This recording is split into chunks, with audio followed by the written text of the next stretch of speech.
Hey guys, welcome back to my small engine repair channel. Today's project is this Craftsman push mower, self-propel with electric start, and I just picked it up the other day for free.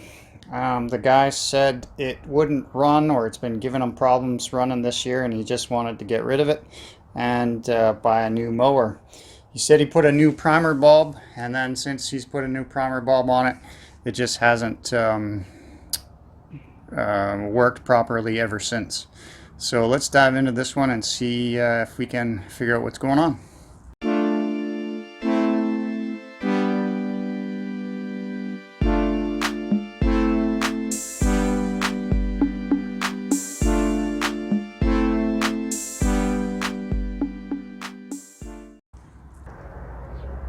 Alright guys, so let's just dive right into this one.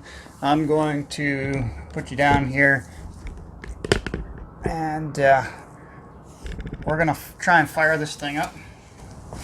First thing I suspect is going on is this primer bulb does look like it's new. It looks like it is installed properly. I just want to make sure it's actually working. So I'll just take this air cleaner cover off. Check the air filter. That doesn't look too bad. And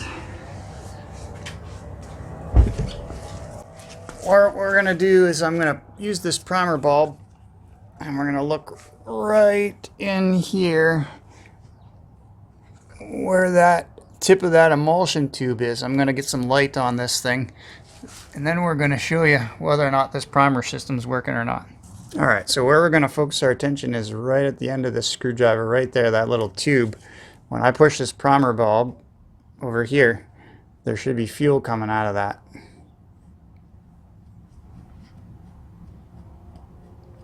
And I don't see any fuel coming out of there. So I guess the next obvious thing would be to see if there's actually fuel in the tank. And as you can see, definitely fuel in the tank. So if there's fuel in the tank, there should be fuel in the float bowl of the carburetor, and therefore the primer system should be working. Next thing I'm going to do is check to see if there's any oil before I fire it up. And it does look like there's oil. Okay, so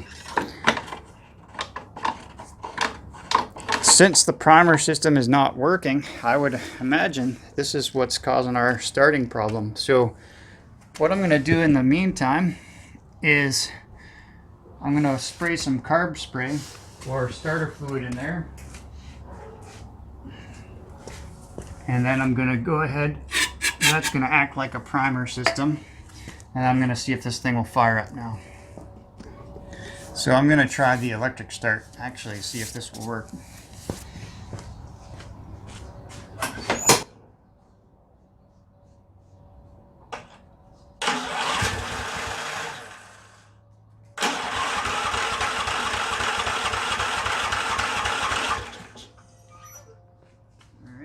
Didn't work. A little bit more.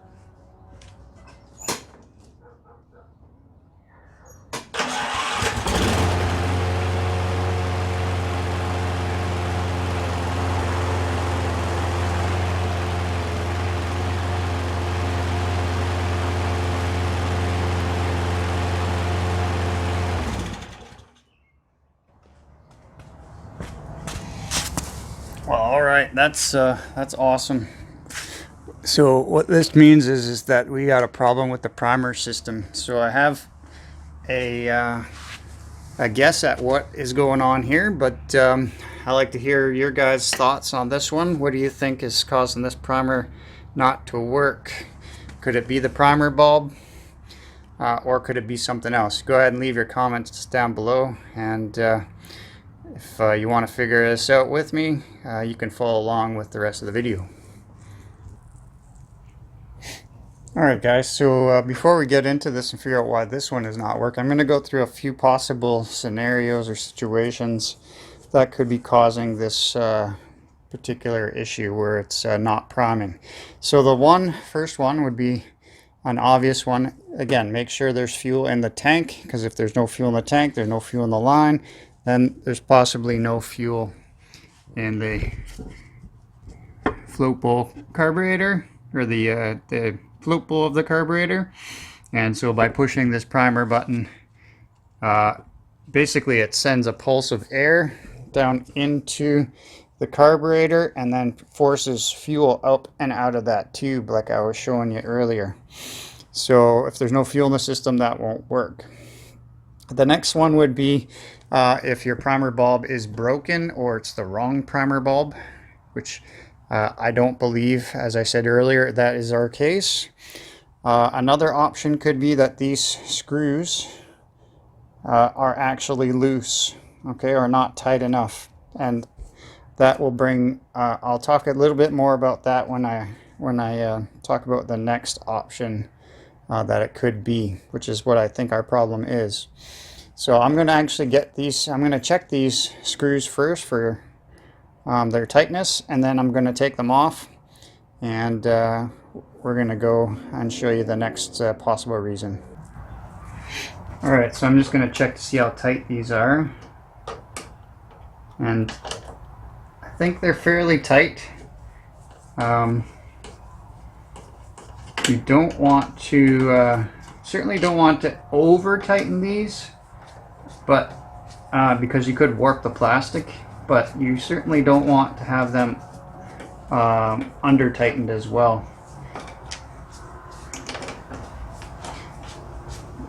And I'll tell you the reason for that in just a second here.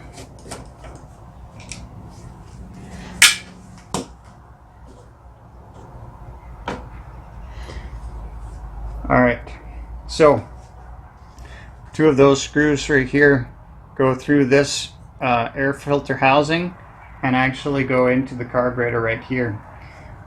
If those are not tight enough, the mating surface between the carburetor and the air filter, which is where the air comes out through here as I push, comes out through here,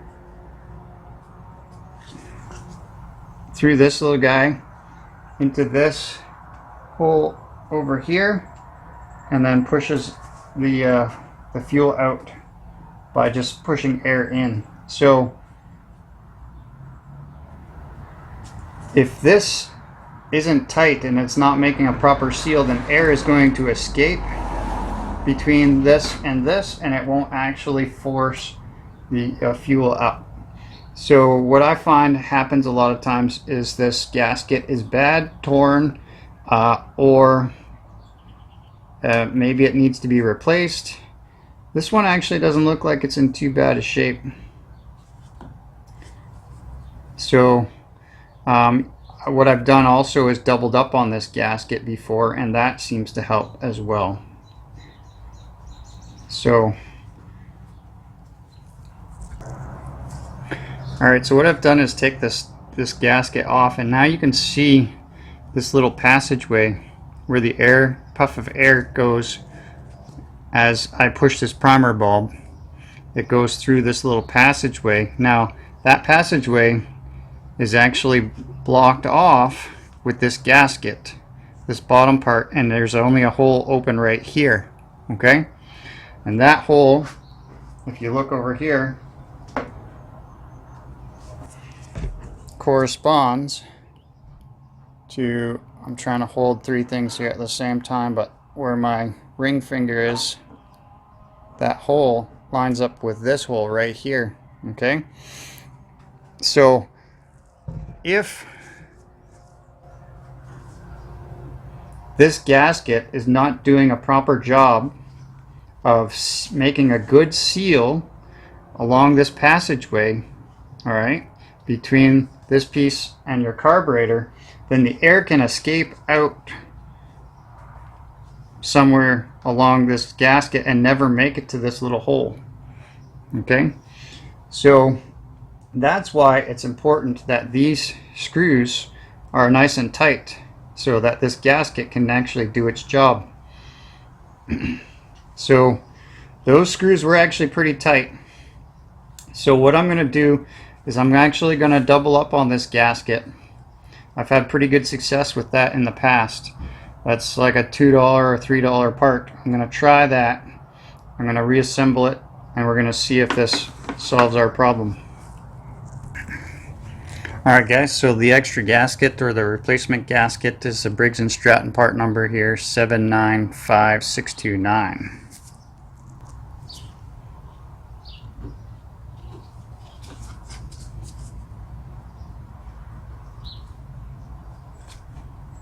Okay, so now I got two gaskets on there.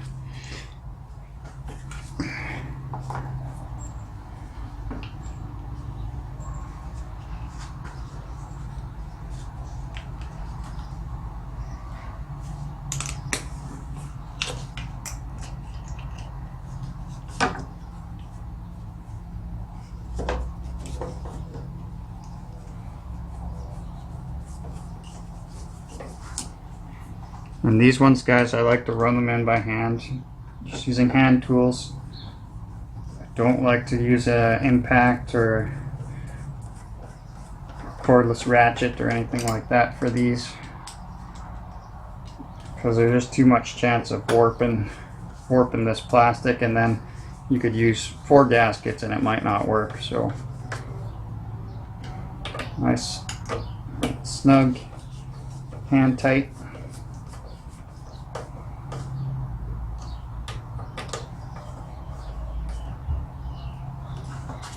Alright, now let's see what we got.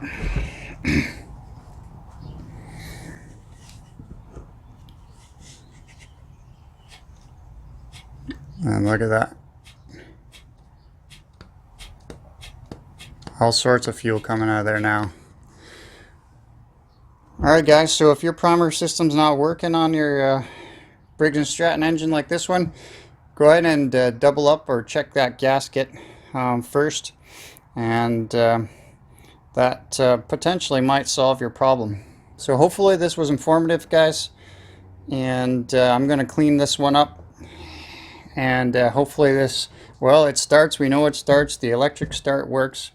So once this is all cleaned up, and once I go through it and spend 2 hours or so, you know, sharpening blade, changing oil, servicing the spark plug, air filter, all that stuff, clean out the fuel system, cleaning this thing up. This thing will probably sell for $200, $225 right now in the heart of the springtime, especially with the electric start working, maybe even a bit more. For $4 or $3, this guy could have had his mower back in good running condition. So anyways, guys, once again, hopefully it was informative, and thanks for tuning in. And if you're not a subscriber, go ahead and consider hitting the subscribe button and the notification bell, and that way you'll be notified each and every week I publish a video just like this one. So until our next project, guys, take care.